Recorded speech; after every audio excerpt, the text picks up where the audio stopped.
तो hello friend, this is विकास। तो आज हम इस वीडियो में देखेंगे आइसोटोप्स एंड आइसोबार्स। ओके, तो बहुत अच्छी तरीके से समझेंगे, कोई कंफ्यूजन नहीं बचेगी आपको। अगर मेरी प्रीवियस वीडियो आपने नहीं देखी होगी, एटॉमिक नंबर, मास नंबर क्या होता है, तो प्लीज़ उसको आप देख लीजिए। ओके, तो चलिए यहाँ पे ध्यान देते हैं। देखिए तो क्या कह रहा है ये, आइसोटोप्स और आइसोबार्स, जिसमें से सबसे पहले हम देखेंगे आइसोटोप्स के बारे में। ठीक है, आइसोटोप्स देखिए क्या होता है कि मैंने प्रीवियस वीडियो में बताया था आपको, केमिकल सिंबल ये जो है आपका बीच में, जैसे ये O है, मान लीजिए आप मैग्नीशियम ले लीजिए जो Mg होगा, है ना, कोई भी सिंबल, मान लीजिए आप सोडियम ले लीजिए, इसको आप कहते हैं केमिकल सिंबल। तो यहाँ पे केमिकल सिंबल आता है जी, ये ऊपर है, जैसे यहाँ पे ऑक्सीजन है, ऊपर है, ऊपर में क्या होता है आपका एटॉमिक मास, और नीचे में क्या होता है आपका एटॉमिक नंबर। इतना आपको पता था। ओके, अब यहाँ पे देखिए, यहाँ पे क्या है, क्लोरीन है, जो कि दो मैंने बना रखा है, दो क्लोरीन बना रखे हैं। डिफरेंस क्या है दोनों में आपको देख के पता चल रहा होगा। जो इसका एटॉमिक नंबर है वो तो सेम है, एटॉमिक नंबर्स आर सेम, पर जो इसका एटॉमिक मास है वो क्या है, डिफरेंट है। रीज़न क्या है डिफरेंट होने का, कि जो इसका प्रोटॉन है, न्यूक्लियस में जो इसका प्रोटॉन है वो 17 है और न्यूट्रॉन जो है वो 18 है, और इसका जो प्रोटॉन है वो 17 है पर न्यूट्रॉन जो है वो 20 है, मतलब 2 जो है वो ज़्यादा है। ओके, तो इससे आपको क्या पता चल रहा है, तो इससे आपको इतनी सारी चीज़ पता चल रही है बहुत छोटा सा चीज़ है। ठीक है, देखिए क्या कह रहा है कि there are some cases where atoms of the same element exist in different forms. मतलब सेम एलिमेंट है ना, क्लोरीन और क्लोरीन सेम एलिमेंट है, ठीक है, पर डिफरेंट फॉर्म्स में ये प्रेजेंट है। डिफरेंट इसमें क्या है कि आपका प्रोटॉन सेम है पर जो न्यूट्रॉन है वो अलग है। ऐसा ही रहेगा आइसोटोप्स में, ऐसा ही रहेगा, सेम एलिमेंट होगा पर उसमें जो प्रोटॉन है वो सेम रहेगा और न्यूट्रॉन जो है वो डिफरेंट होगा। ठीक है, तो ऐसे forms of elements are called isotopes. या फिर आप ये कह सकते हो कि isotopes are defined atoms, isotopes are defined as atoms of the same element having the same number of protons. देखिए same number of protons but different number of neutrons.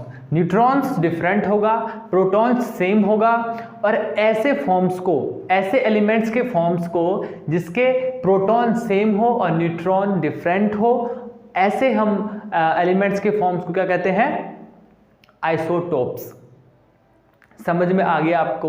और ये बहुतों के साथ होता है, अभी तो क्लोरीन है, और भी एटम्स हो सकते हैं, चाहे वो सोडियम का हो, कार्बन का हो, पोटेशियम का हो, किसी का भी ले लीजिए, अलग अलग तरीके के हो सकते हैं। ओके, तो चलिए अब देखते हैं आइसोबार्स।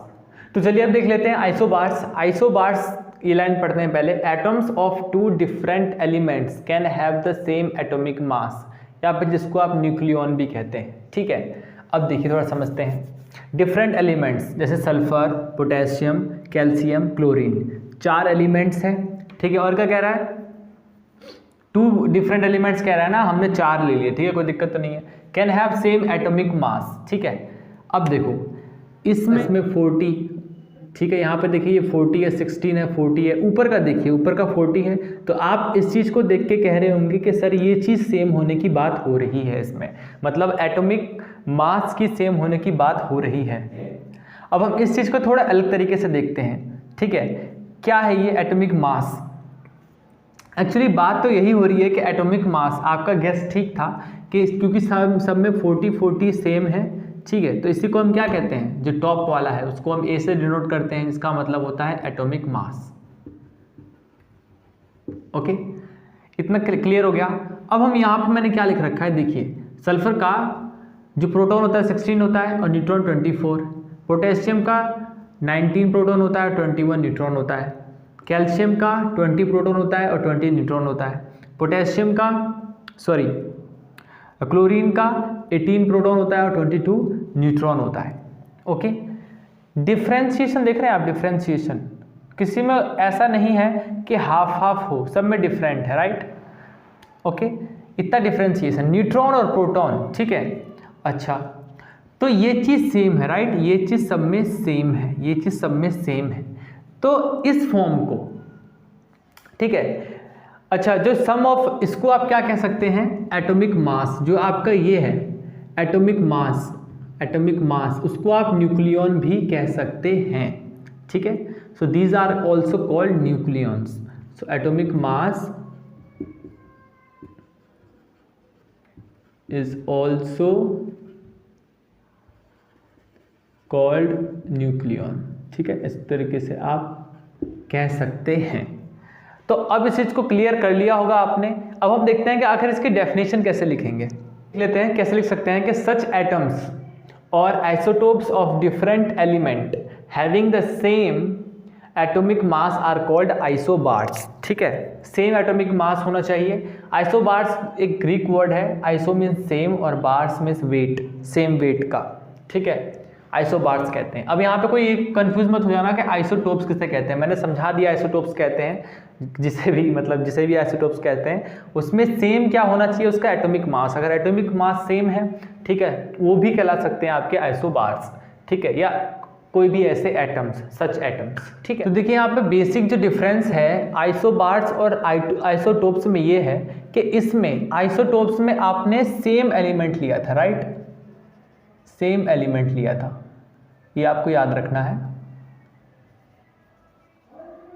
एलिमेंट, सेम एलिमेंट का कंपेयर किया था आपने। और आइसोबार्स में डिफरेंट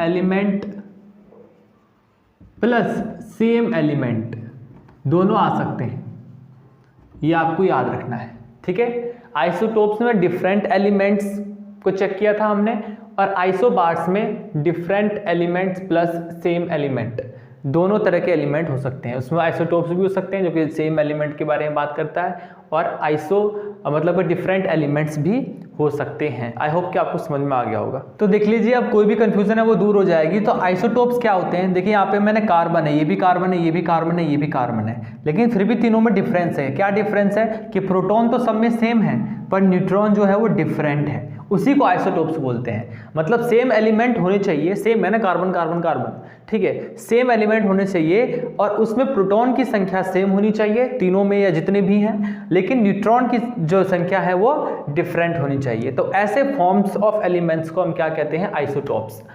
अब यहाँ पे आइसोबार के बारे में बात करते हैं। तो आइसोबार्स क्या होता है कि different element having same atomic मास। यहाँ पे सिर्फ क्या बात की थी कि सेम न्यूट्रॉन होने चाहिए, यहाँ पे एटॉमिक मास मतलब सम ऑफ प्रोटॉन और न्यूट्रॉन, ठीक है, मतलब ये टॉप वाला जिसको आप ए से डिनोट करते हो, एटॉमिक मास, ठीक है, ये जो है आपका सेम होना चाहिए।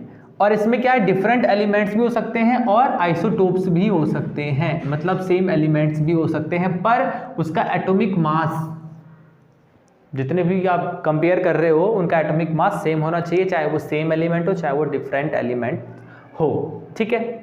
तो आई होप कि आपको ये समझ में आ गया होगा। फिर मिलते हैं नेक्स्ट वीडियो में, तब तक के लिए bye bye, have a great day.